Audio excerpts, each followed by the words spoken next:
من سب نبيا فاقتلوه أو كما قال عليه الصلاة والسلام رواه مسلم. إن الله وملائكته يصلون على النبي يا أيها الذين آمنوا صلوا عليه وسلموا تسليما. اللهم صل على محمد وعلى آل محمد كما صليت على إبراهيم وعلى آل إبراهيم إنك حميد مجيد. زمان قابل قدر مشر او د ضلع چارسدي د عالمي مجلس تحفظ ختم نبوت روح روا او دا نن چې دلته کې څه دي دا دومره عاشقان او پتنګان یا په هر میدان باندې الله پاک د عالمي مجلس تحفظ ختم نبوت د کارکنانو او پتنګانو ته فتح نصیب کړي. که هغه میدان د احتجاج دی، که هغه میدان د های کورټ دی،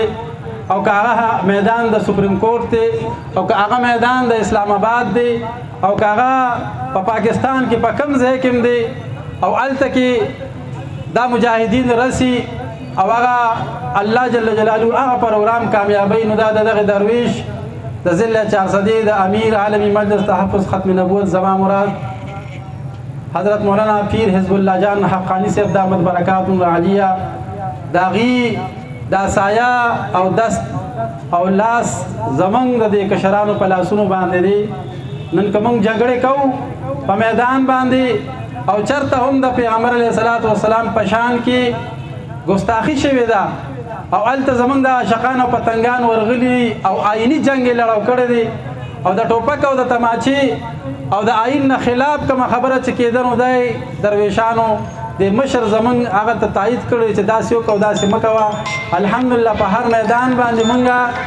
هغې کې کامیاب یو او هر میدان د ختم نبوت د پتنګانو هغه ګټلی دی او داسې ورسره یوازې زه نه د مشرانو وي بلکې زما د تحصیل چارسدي د یوسې د هر د ختم نبوت کابینه په خپل یوسې کې الحمدلله د ختم نبوت په موضوع باندې د خپل یوسې ټول علما عوام امیان دا سیرابه کړي او دا تنده ولا د ختم نبوت ماته کړی دا هم په اشعارو کې تاسو واورېدل زمون خو غرور نن چې کوم اشعار وي والله چې بس د سړي د غونډ مسلمانانو د پښتنو هغه ترجمانی نن د وکړه د دې نه پاس مونږ ته بیان کولو ته ضرورت نشته. الله جل جلاله دې نورم استقامت ورکي داسې یو ترجمانی وکړه. نو عزتمندو که هغه د اشعارو په میدان کې الحمدلله په کې پی کې چې وګوري نو داسې आवाज او داسې ترجمانی د اشعارو په لین کې بل چا نه راکړی څنګه چې زمونږ د خو غرور کړی دا. او که چېرته د احتجاج په لاره کې تاسو وګورئ نو د ټولو نه عظیم ترین احتجاج او پهل چې کړی دا ضلع چارسدي غیورو عاشقانو پتنګانو د مونږ د یوسې دا څونه چې ذمه داران دي نن هم هغې ته زه خراج تحسین پیش کوم چې یو بېګا د 12 بجې نه بعد 2 بجو پورې موږ رابطه وکړه او سهار چې موږ خبرېدو چا چې فیسبوک کولاوه چا چې ګروپ کولاوه د هغه مخې ته د احتجاج پروت و. نو په تاسو ټولو ملګرو باندې موږ فخر کوو ناز کوو او انشاءالله العزیز دا ګرمي او دا تګ او دو به د قیامت په ورځ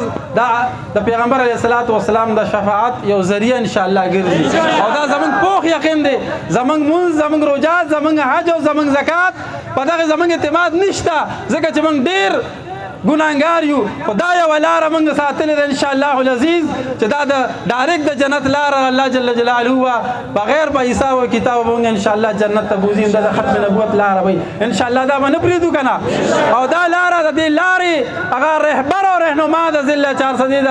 عالمي مجلس تحفظ ختم نبوت دا درویش حضرت مولانا پیر حزب الله جان صاحب دی. انشاءالله د دې به هم دغه شانتې موږ اقتدا کوو. عزتمندو دلته کې دا خبره نن راله پرون د بونیر حضرت مولانا مفتی فضل غفور صاحب دامت برکاتهم العالیه هغه سره زمونږ خبرې مو شو په ټلیفون باندې او داسې په فیسبوک هم راغی تاسو به اورېدلي چونکې هغه هم د هغې ځای نو الحمدلله علما چې په هر ځای کې دي هغه ویښ دي څنګه چې فوج پاکستان فوج دا د سرحداتو تحفظ کوي علما کرام په پاکستان کې او په پوره دنیا کې د نظریاتو د دین حفاظت کوي دې کې هیڅ شک نشته. عزتمندو هغه ځای کې دغه درویش راپاڅېد او ایف ای ورته په مخه نوټس ورکړو چې دا آی ډي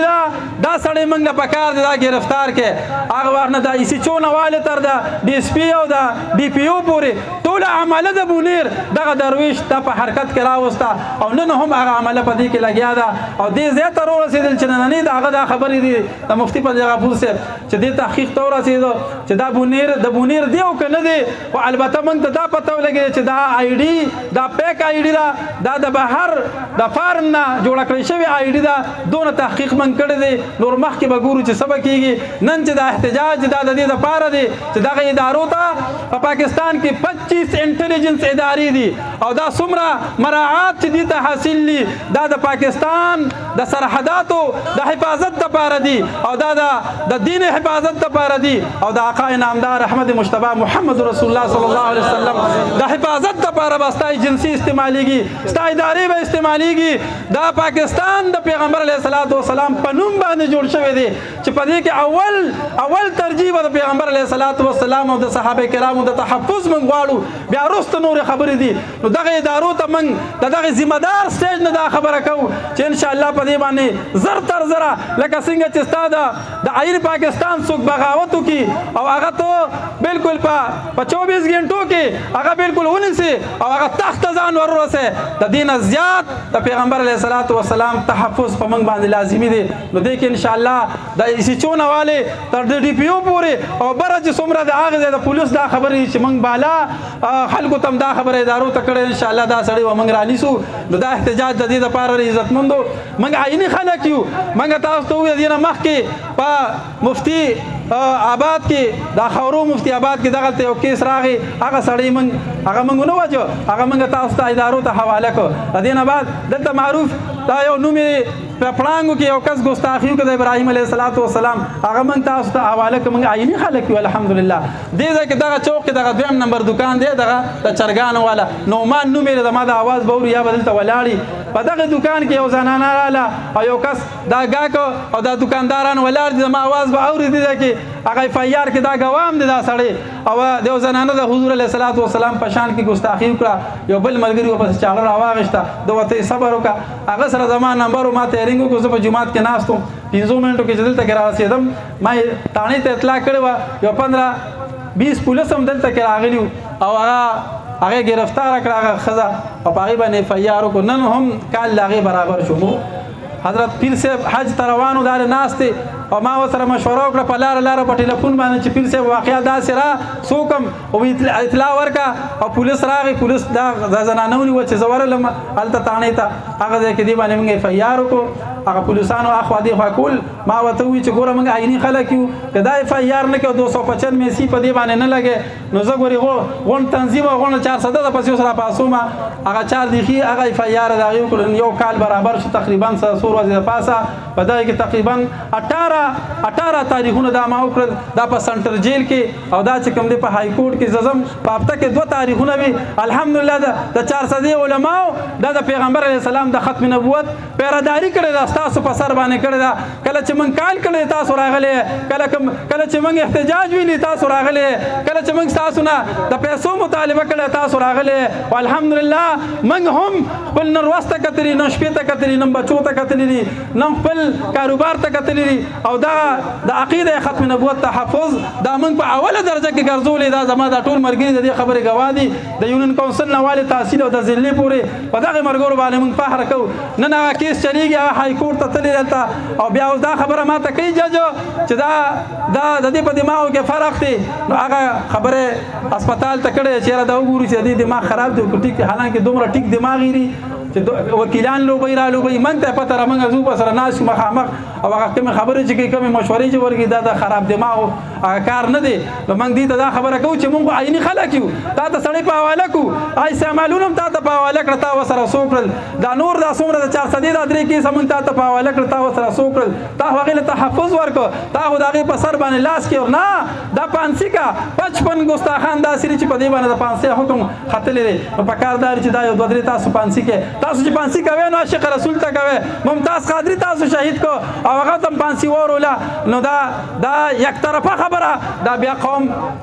چې کوم دی هغه څه شي هغه بیا انتقام کې راشي. لکه تاسو ولیدل یو نوجوان کس را پاسېدو په عدالت کې، یو نوجوان کس را پاسېدو په عدالت کې چې هغه زمونږ د تنظیم سره یا علما عالم هم نو، او تاسو وکتل په عدالت کې هغه سړی وویشتو، هغه قادیاني د جج مخ کې وویشتو. نو دا ردي عمل ولې راغی؟ دا په قانون باندې عمل نه کېږي. موږ علما د عیني خلک یو، موږ تاسو د سړی په حواله کړو، تاسو له پکار دا چې په عین باندې عمل وکړئ. نن زمونږ داود مولوي صاحب د درګۍ ولې په جوش کې دا خبره کوي چې دا سړی مولي د سپلای کومه قانون ته نه حواله کوم. فضل امین شاه صاحب په اشعارو کې وویل چې سپلای کومه او نه پرېږدم. تاسو څه خیال دی؟ تاسو ټولو دا اراده ده، دا ولې دا اراده ده؟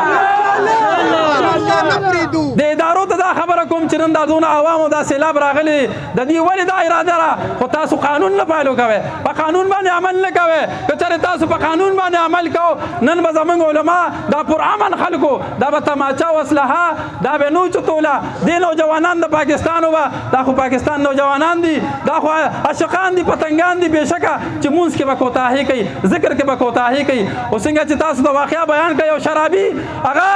د شرابو بوتلې په لاس کې د حضور په شان کې چا خبره وکړه، په هغې بوتلې په سر باندې وویشته په نشه کې. موږ که چې په نشه کې وي نو موږ د رسول الله صلی الله علیه وسلم عاشقان یو، او که په مصلی یو نو هم عاشقان یو. د مصلی عاشق، د مصلی عاشق او د شرابو عاشق دا دواړه یو دي. د الله په ذات قسم ما کتلی دي چې د مصلی عاشق نه د شرابو عاشق، د چرسو عاشق د پیغمبر علیه السلام هغه مخکې تللی په دې باب کې. تاسو دې خبرې گواه.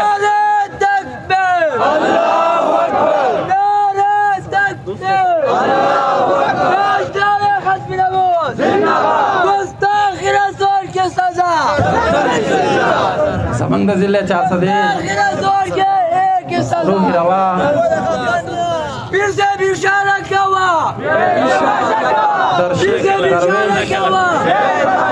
صفت انسان حضرت مولانا سید گوهر شاه صاحب دامت برکاتهم العالیه ضلع مشر غیر عالم. زه خپلې خبرې بس ختمول غواړم، او ان شاء الله